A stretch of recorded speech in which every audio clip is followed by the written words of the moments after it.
Welcome back to Nick Lenz's Comic Corner, Classic Less Non-Classic. This is episode number 2935 and Doubleshot number 2829.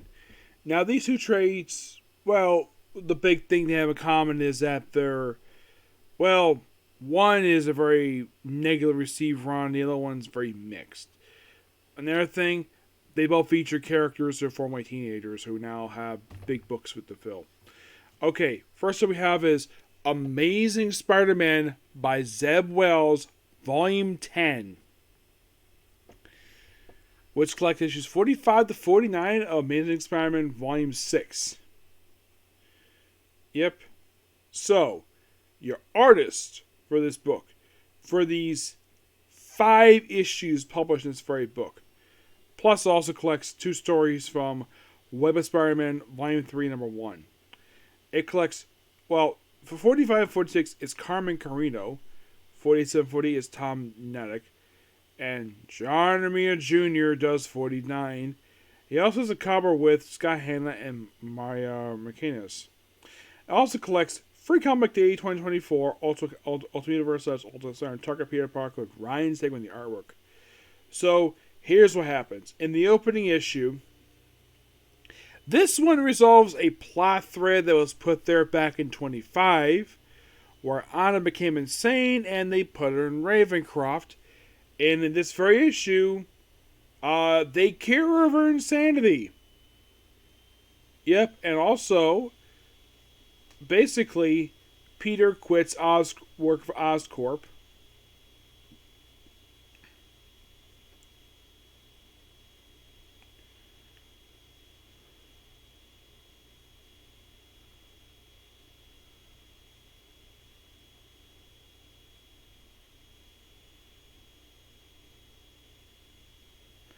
Yeah, so Norman also we see this other guy getting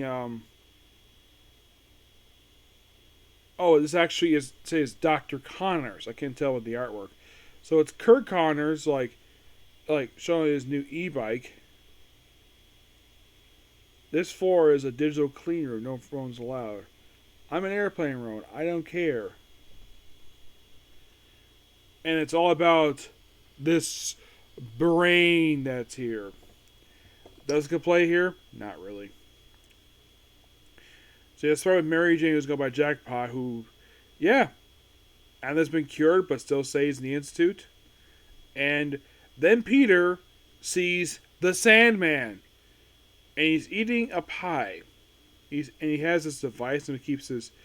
Well, apparently his real name is William Backer, and the Flint Marco is like a split personality of his.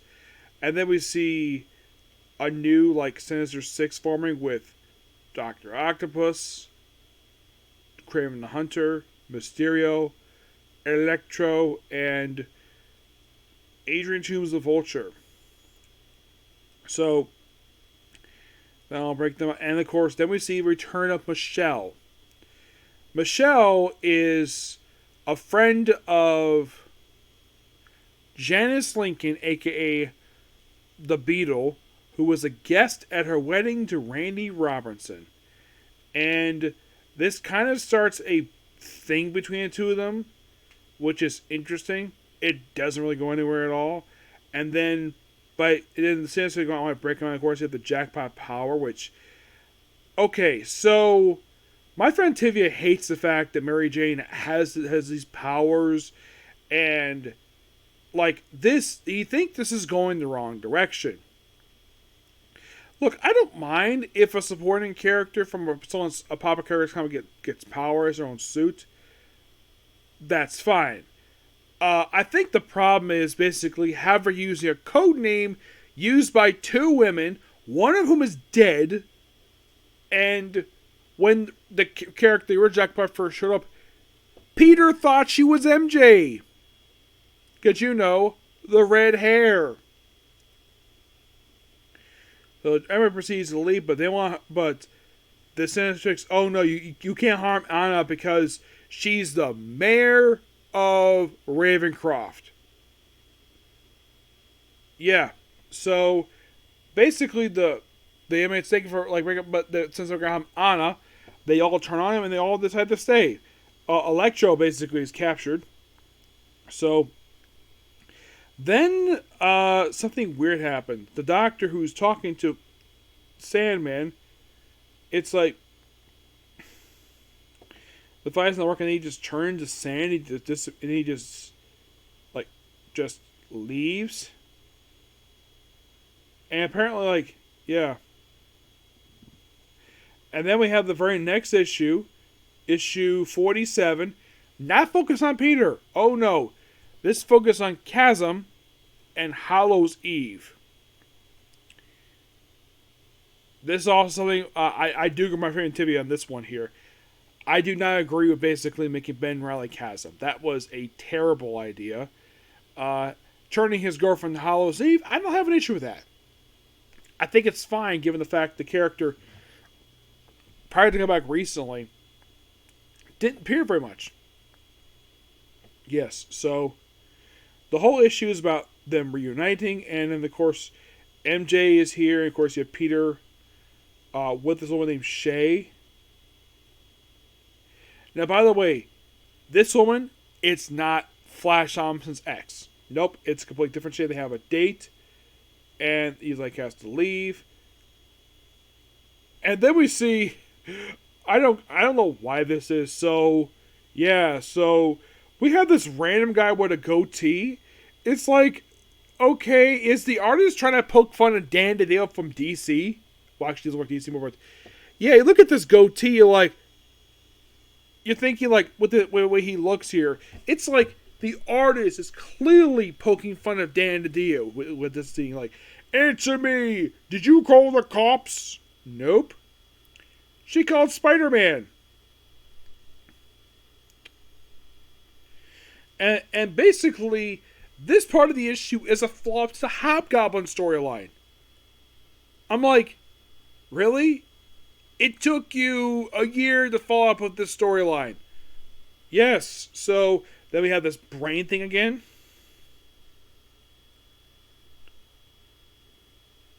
Yeah, then we find a device, and then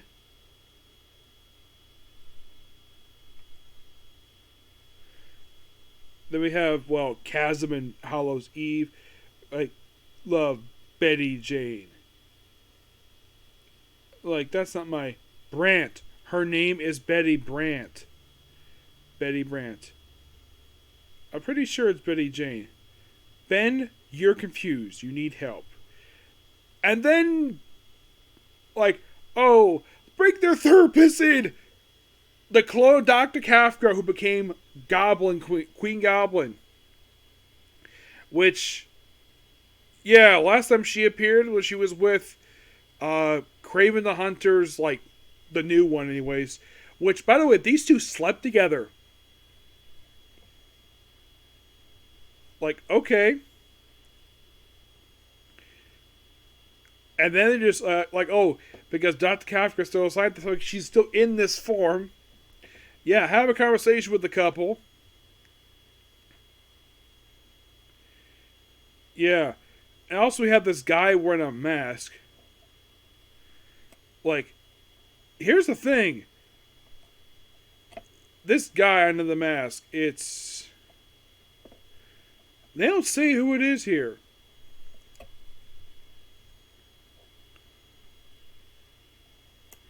Then they disappear, and of course the whole thing with Red Goblin did with her, and the whole thing with Chasm. Here's the weird thing about Chasm's mask. The first time he put it on, it was like he was afraid to put it on. Here he just takes it off like it's nope, like it's completely nothing. So then we have elsewhere with the Sinister Six. We're like, oh, Living Brain must die. And then we cut to the Bloodhound tie-in. Yes, believe it or not, Spider-Man maintains Spider-Man tie-in to Bloodhunt.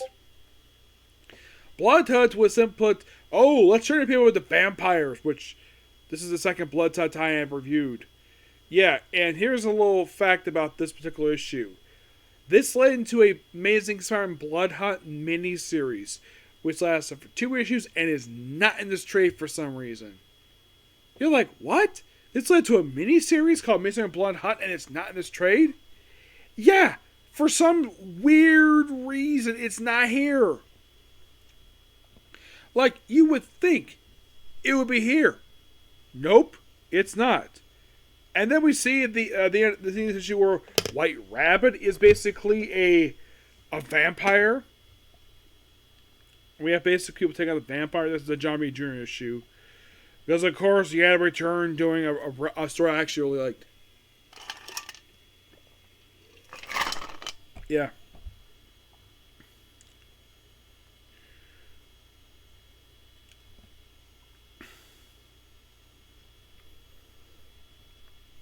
And this guy with the goatee, like I think it's supposed to imply this was supposed to be Blade, but it's not Blade.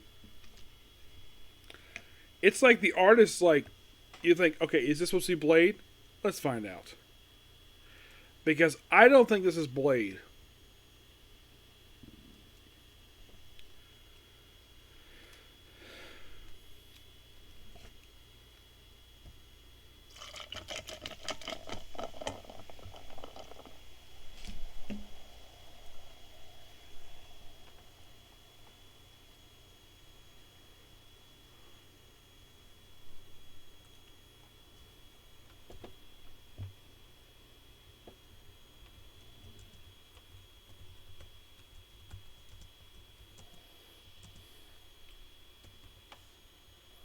You know, so I can tell it's not Blade because it doesn't. It's not the right look for him. Because he doesn't have a target back of his head. He does not have piercings.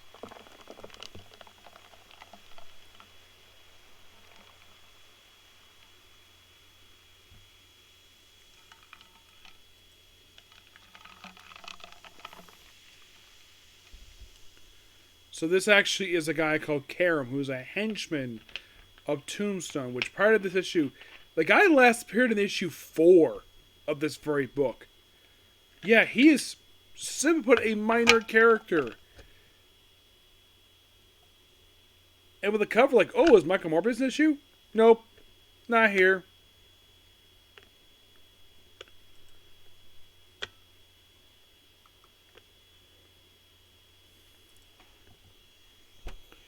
Yeah, as for, like I said, why it's on here, it's complete mystery to me of why in the world. So, after with that, then the issue ends with an appearance by the Lizard. Yes, the Lizard. And then moving the Web of Spider-Man, one of his 2 stories focus on Gold Goblin, aka Norman Osborn, taking on a briefly revived Demo Goblin. Yes, here with Tombstone.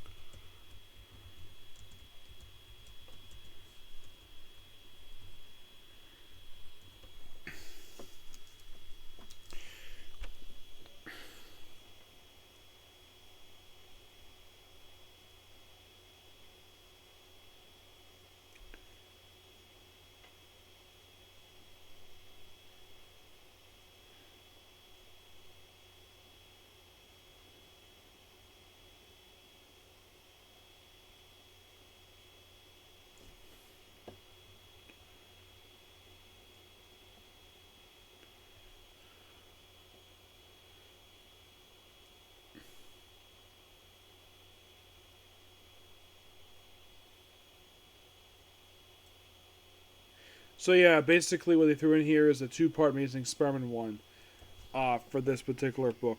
Mm-hmm.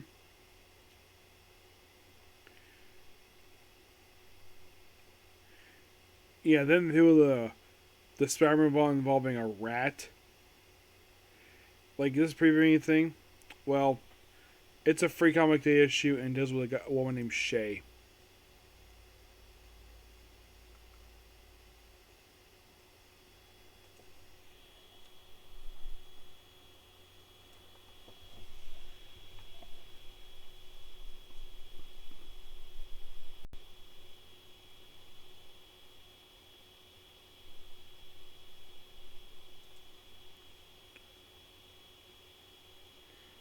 Shay Markin.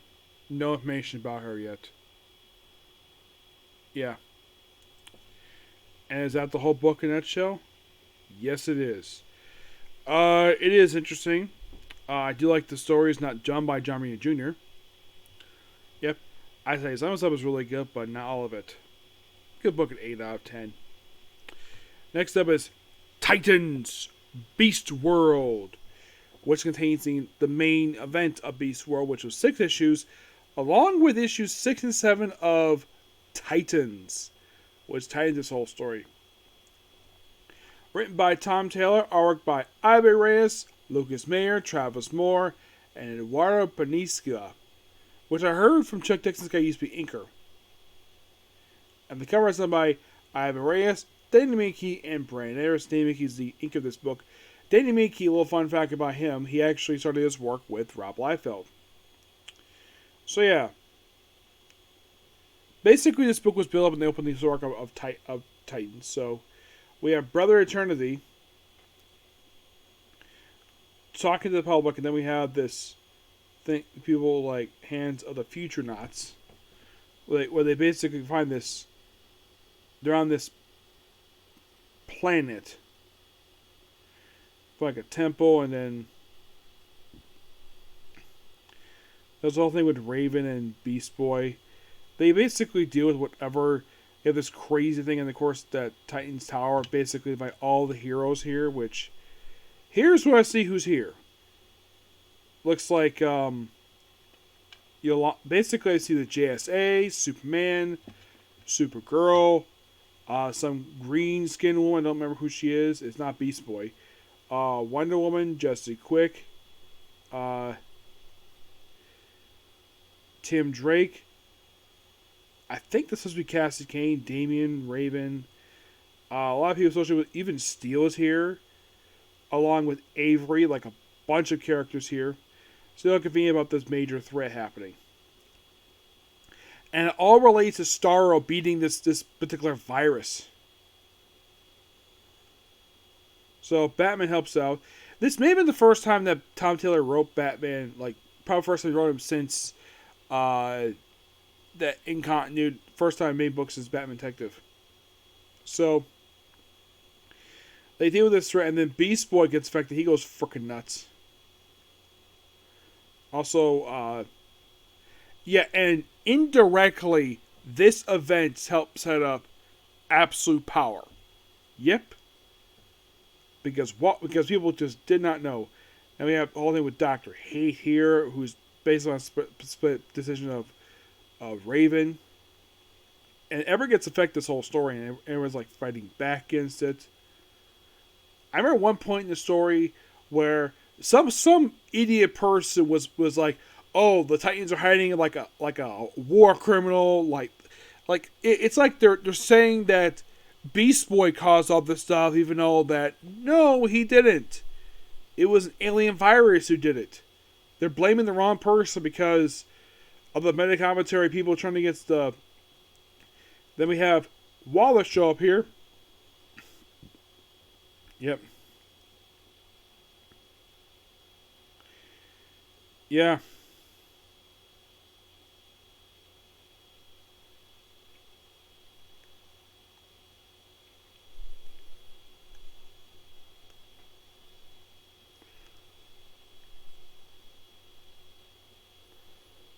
Yeah.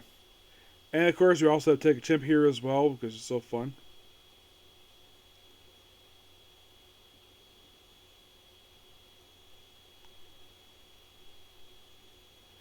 Yeah. Bridget Clancy. Yeah, Bridget Clancy, the woman who. I'm surprised they brought her back for the story because. Those of you curious, who is Bridget Clancy? Why, she was a girlfriend of Nightwing's.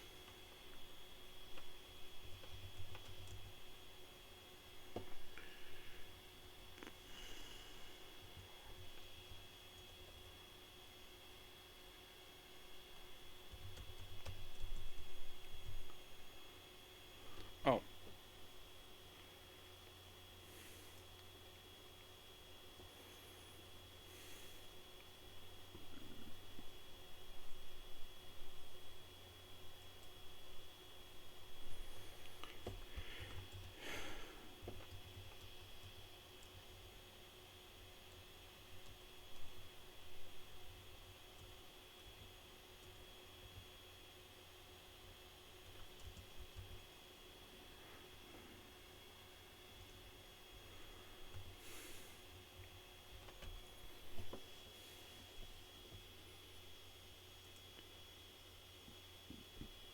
Yeah, Dick Grayson's landlord. They basically brought into current continuity thanks to, well, issue 84 of Nightwing. Yeah, I think it was Tom Taylor brought him in? I don't think so.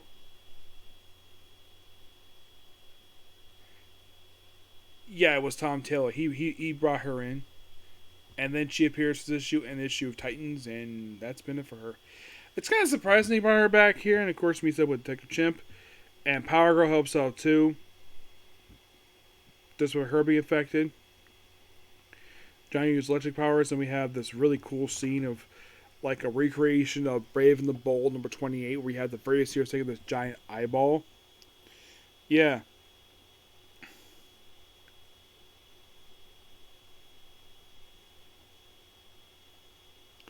Yeah, and of course he's was like, Lexi come me. And she's like his response is, I'm sorry, Amanda. I'm afraid I have to do I have to do the time here for my many crimes. You hear again. You giant starfish problem. Yeah. Oh yeah, they also find out the Bear Eternity is actually Starfire's brother. Yep.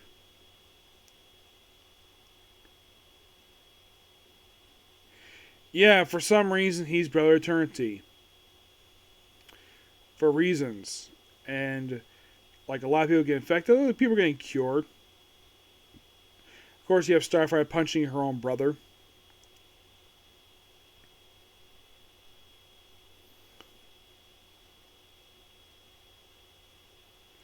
They have Gigantic getting infected too, which is interesting. Heck, we have an appearance here by the current Swamp Thing.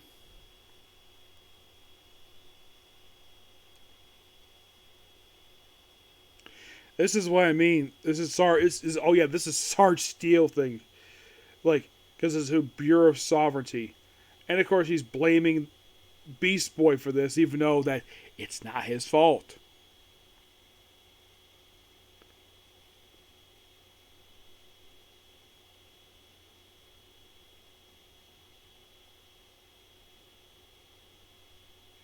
Yep.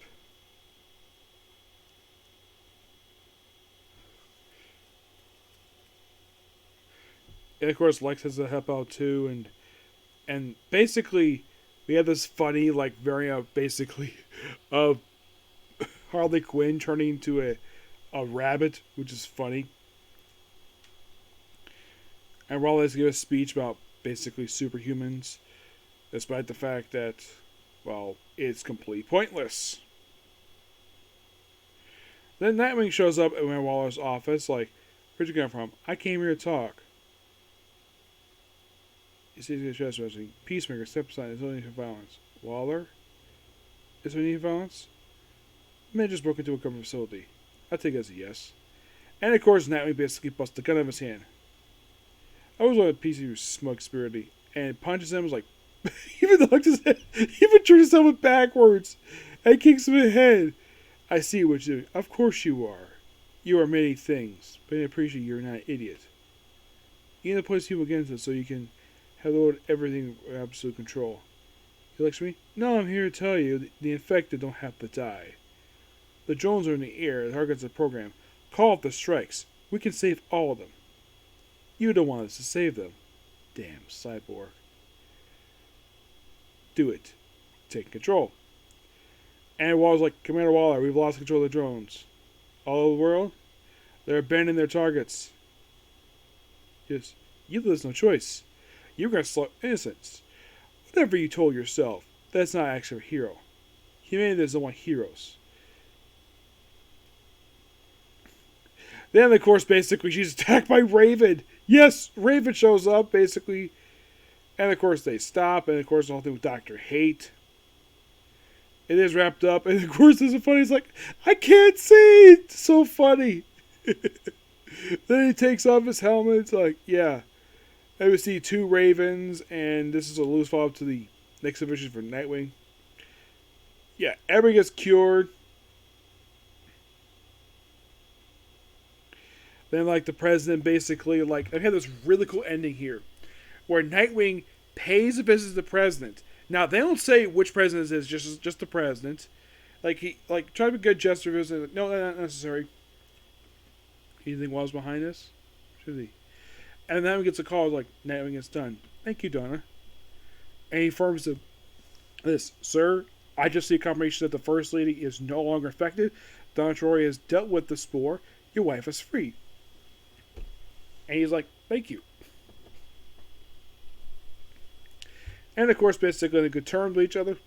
Which that was quite nice of Nightwing to basically just inform the president that his wife has been cured of the infection. And of course, Sarge Steel is still being a dick as always, trying to kill people. And of course, he fires a missile at them. Of course, he's stopped by John Kent's Superboy. He's like, "Superman, this is the Bureau of Cyber Arbitration you have to fear dealt with. Your threats are brainwashed people who will be saved. The world is watching. Do you really want this? You want to take innocent lives? Please let me help."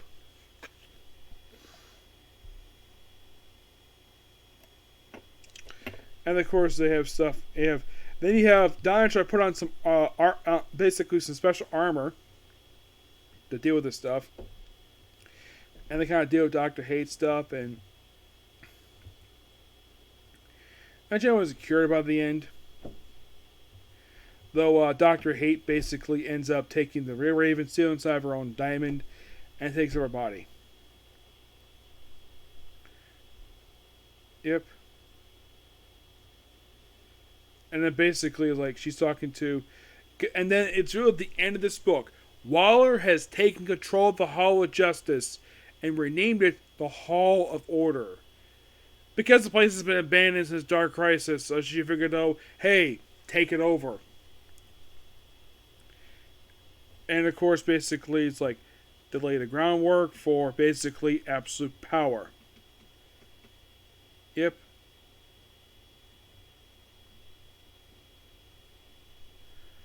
Then the whole thing is, well, then have a story continue, a epilogue continuing the pages of basically Titans.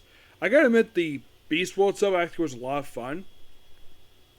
Though it led to a story probably people were not looking forward to, especially as probably a lot of people are very angry at the story. You have like some elements, but I actually read the ending of it just recently.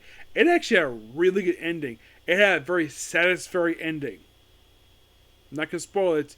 I'll talk about that when the trade comes out for it. But yeah, and hopefully after Episode Power, I have a proposition for DC.